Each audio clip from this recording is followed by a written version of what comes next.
last lecture we have discussed about the water treatment processes by means of potable or drinking water. We have to also discuss about the water treatment process for wastewater treatment, or by using that particular water treatment process, wastewater treatment, we can reuse that wastewater which was released from the domestic or industrial. After use of that particular water, that treated water can be reused for different purposes. So here in domestic water purposes, we have domestic water treatment. We have discussed the different primary processes, that is precipitation, filtration. So one by one we have discussed. Here we have discussed about the yesterday. We also discussed about the self purification. Sometimes normally naturally occurring processes which carry out the self purification of water. So here, what are the factors which are responsible for the biological self purification? Here nothing but the physical, biological or chemical processes which are naturally carried out in the environment, so that in that way the contaminants which are present in the water are removed from that water sample, or by different adding chemical agents or substances we can carry out the purification of that particular water. So here the nature and concentration of organic waste material. Here we are discussing about the factor which are responsible for the self replication of water, or which avoid proper complete self purification of that water, or this factor affect the self purification of water. Nothing but the nature and the concentration of organic waste material which is present in the water. Depending upon the what type of water is released into the particular water reservoir, so that the concentration of particular pollutant in that water sample, kind and number of microorganisms which are present in that water sample, and present of organic substances into that water which acts as a source of nutrition for the growth of these microorganisms. So on this factor, that self purification of water sample is dependent. As the number of pollutant present in the water samples are high, microbial load in that particular water sample is more, so it required more time to carry out the self purification of that water sample. So in this way, this factor also responsible to disturb or to disturb the process of self purification. Another is the concentration of organic material should be optimum and not toxic to degrading organisms. Here, as we have discussed earlier, the concentration of organic substances which are present in the water samples, as more, the time required to decompose or degrade that particular organic substance into simpler form is required for the microorganism is more. So that to as we have minimized the concentration of organic substances which we are releasing from industry or household to particular water samples, as we have minimizing that, we can minimize the number of load of organic contaminant in the water sample, so that easily that organic substances can be decomposed or degraded by the decomposing microorganisms which are present in the water sample.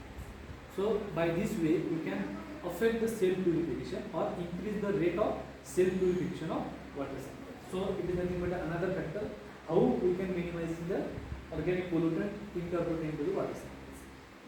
The type and number of degrading organisms should be sufficient to degrade the waste. As that process in self purification of water sample, naturally occurring decomposers play an important role to carry out conversion of this complex organic substance into simpler form. As the number of decomposers present in the water sample are more, they carry out that process fastly, or self purification water can be speedily carried out. So in this way, if the microbial population in that water sample is more, self purification process can be speedily carried out. So in this way, it is again another factor for the which affect the self purification of water sample. The contact time between the degrading microorganism and the waste material. As water sample released to the water reservoir after industry or household use, if it is stored or stagnant for particular some time for that particular environment, decomposer or the microorganism required particular time or contact time, we can say, to decompose and convert that complex substances into simpler form. As the water is floating, contact time or the to decompose that water sample component pollutant is minimized, or that contact however which required for the decomposition that may be minimized, so that the proper self purification of water sample could not be carried out. So that contact time for the decomposer to carry out the breakdown of the water pollutant is most essential to carry out the self purification of water sample. So it is also another important factor which are responsible for the self purification. Another factor is the temperature, pH and oxygen concentration should be optimum. These are nothing but the physical parameters, nothing but the temperature. It depends on the sunlight exposure to of that water sample in the environment. pH is nothing but the pH and hydrogen ion concentration of the particular water sample, and oxygen requirement for the growth of decomposers. These are nothing but depending or which mostly affect the growth of that particular decomposers. In case of temperature, the direct sunlight exposure also oxidizes few pollutant in the presence of temperature.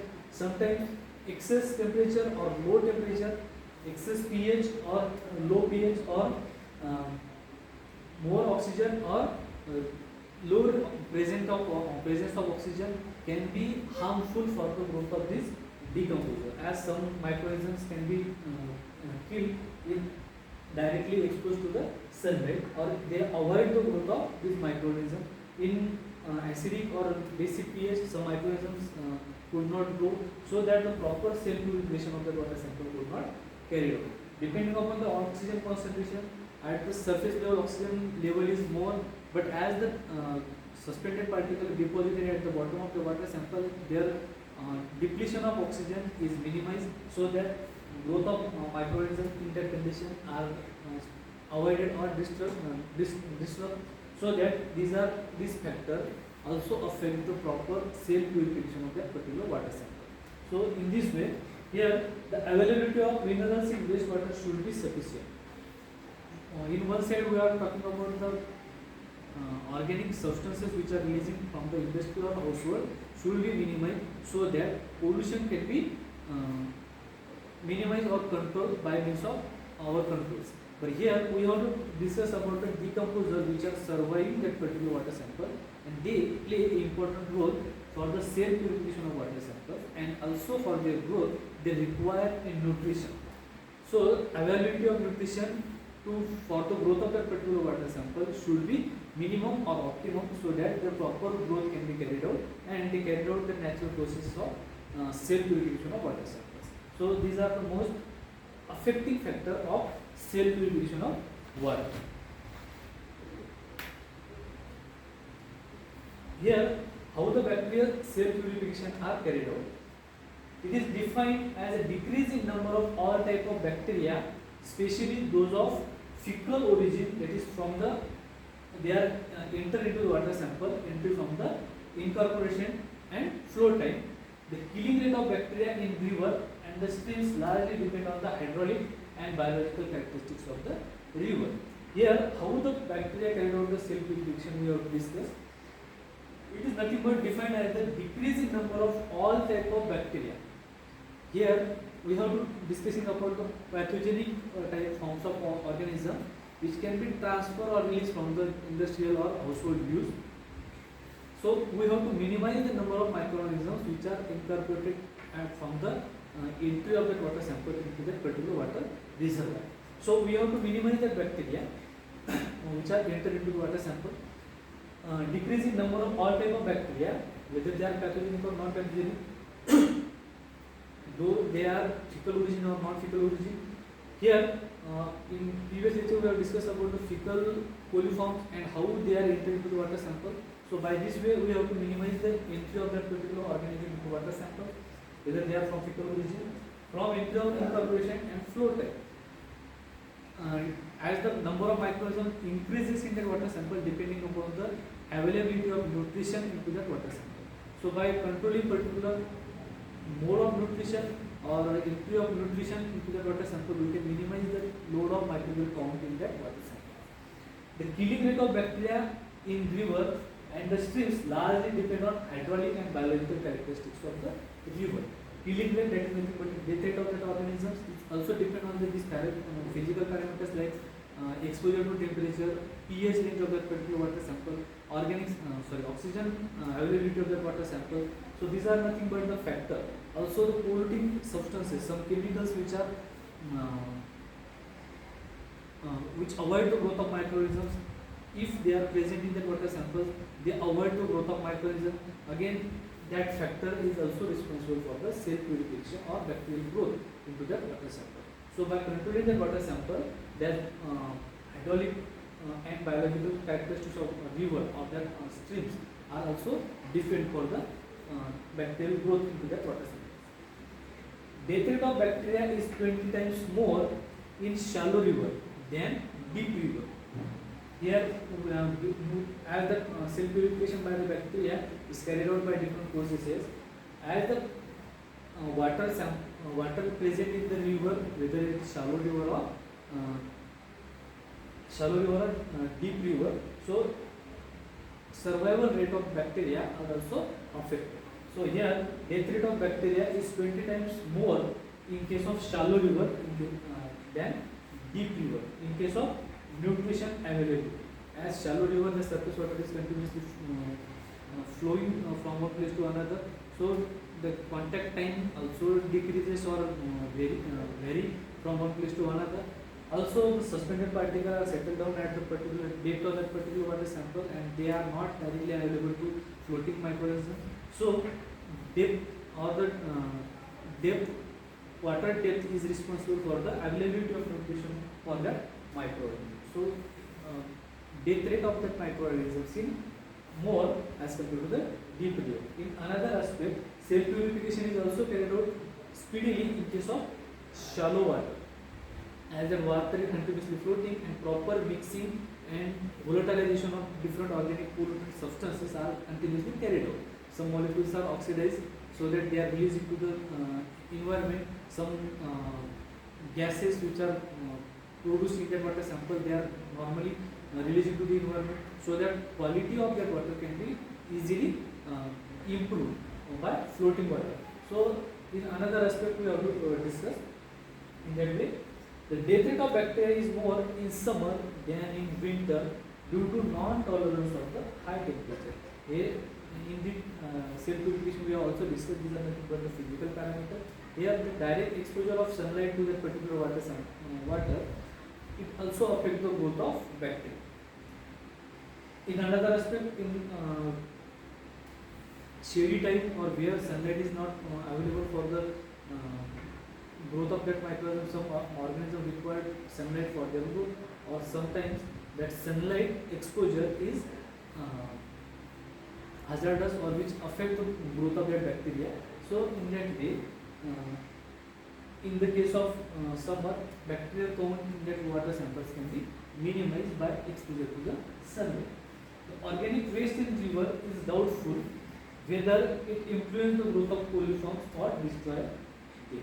Here, which type of organic pollutant or which type of source of incorporation of water sample, it depends the growth of coliforms or different types of microorganisms depending upon the availability of nutrition, or which type of pollutant is released into the water sample, it also affects the growth of bacteria. So in that way, the microbial load and microbial count and growth of that particular organism in that water sample is depend upon the what type of water is released into the water sample, what type of pollutant or the substances are released into the water samples, whether the bacteria are able to decompose that pollutant into simpler form, or in the presence of that particular water samples, bacteria are able to grow in that particular water samples. So these are nothing but the physical, chemical, biological parameters or factors which affect the growth of different types of bacteria. Sometimes decomposer, if killed by that particular processes, the proper cell purification of water sample can be disturbed. In case some bacteria excess amount, if they are grow in that particular water sample, they also affect the quality of that particular water samples. So in that way, we have to discuss how to minimize the microbial load by controlling the different pollutant and nutrients which are available to that particular water sample. So here we have discussed about the treatment process. Thank you. In next lecture we will discuss about the different treatment processes in water treatment.